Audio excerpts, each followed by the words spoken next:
આ વાત એવી છે કે આખી અરજી ષડયંત્રમાં નિખિલ ડોંગાનું નામ આવે છે. નિખિલ ડોંગાના કહેવાથી તમે અરજી કરી છે?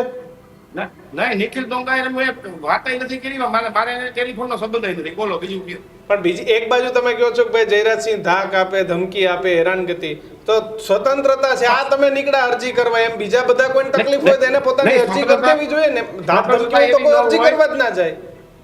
સાંભળો, જયરાજસિંહે જે ભાષણો કર્યા છે અત્યાર સુધીમાં, એણે એમ કીધું છે દેવચળની જાહેર સભામાં એમ કીધું કે ભાઈ મારા ગણેશને હું છૂટ આપું છું કે કમરથી નીચેનો ભાગ તોડી નાખ, એવું રેકોર્ડ ઉપર છે.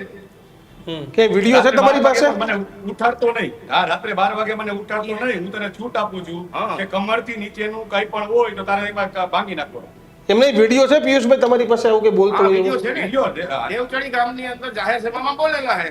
કેટલો ટાઈમ પહેલા બોલ્યા હતા સભામાં? મીટિંગ હતી પિયુષભાઈ, આ સભા કેટલા ટાઈમ પહેલા બોલ્યા હતા? 2022 ના ચૂંટણીની પહેલા. તો ત્યારે તો આ વિડિયો કઈ સામે ના આવ્યો, વાયરલ નહીં થયો ભાઈ. કોઈ અરજી કરવાય ના વિડીયો હતો.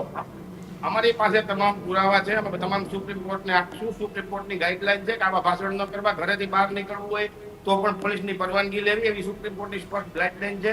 મેં જે અરજી આપી છે એની અંદર એ કોપી મૂકી છે 3 સુપ્રીમ કોર્ટને, જે એને જામીન આપ્યા છે એ બાબતની. પણ જગદીશભાઈ, તમે એવું કહો છો કે રજીસ્ટર ઘરે મગાવી લેશે, તમારી પાસે એવો શું પુરાવો છે કે જે રજીસ્ટર ઘરે મગાવ્યું? તો કદાચ પોલીસ સ્ટેશન જઈને સાઈન કરી આવતા હોય. લોકઅપમાં હતા અને મગાવેલું છે. તમને ખ્યાલ છે જ્યારે મારી ઉપર બન્ની ગજેરાવાળા કેસમાં ખોટી રીતે એફઆઈ કરી, તે દિવસે મારી ધરપકડ જ્યારે કરી ને, એનો બીજો દિવસ સોમવારનો દિવસ હતો. હું પોતે નજરે જોનાર સાક્ષી છું.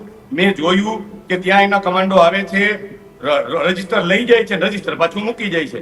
હવે આ સિસ્ટમમાં હું તમને એક ચોખવટ કરી દઉં કે આ સિસ્ટમ 2018 થી ચાલુ છે. એટલે હું તમને સ્પષ્ટ કહી દઉં કે ઉપરી અધિકારીને નહીં પણ એના પીઆઈ ને પણ ન ખબર હોય કે આ સિસ્ટમ ચાલુ છે. તો એમના માટે નિયમ શું છે? રોજ એમને ત્યાં સાઈન કરવા જવાની છે? શું કહો છો? દર સોમવારે. હા, દર સોમવારે. પણ એ તો અને દર બીજું, સોમવારે કરી આવતા બી હોય ને. નહીં, તો એટલે જ કીધું છે કે સીસીટીવી પ્રિઝર્વ કરવા, નહીતર પછી કહે છે કે સીસીટીવી ખરાબ થઈ ગયા છે.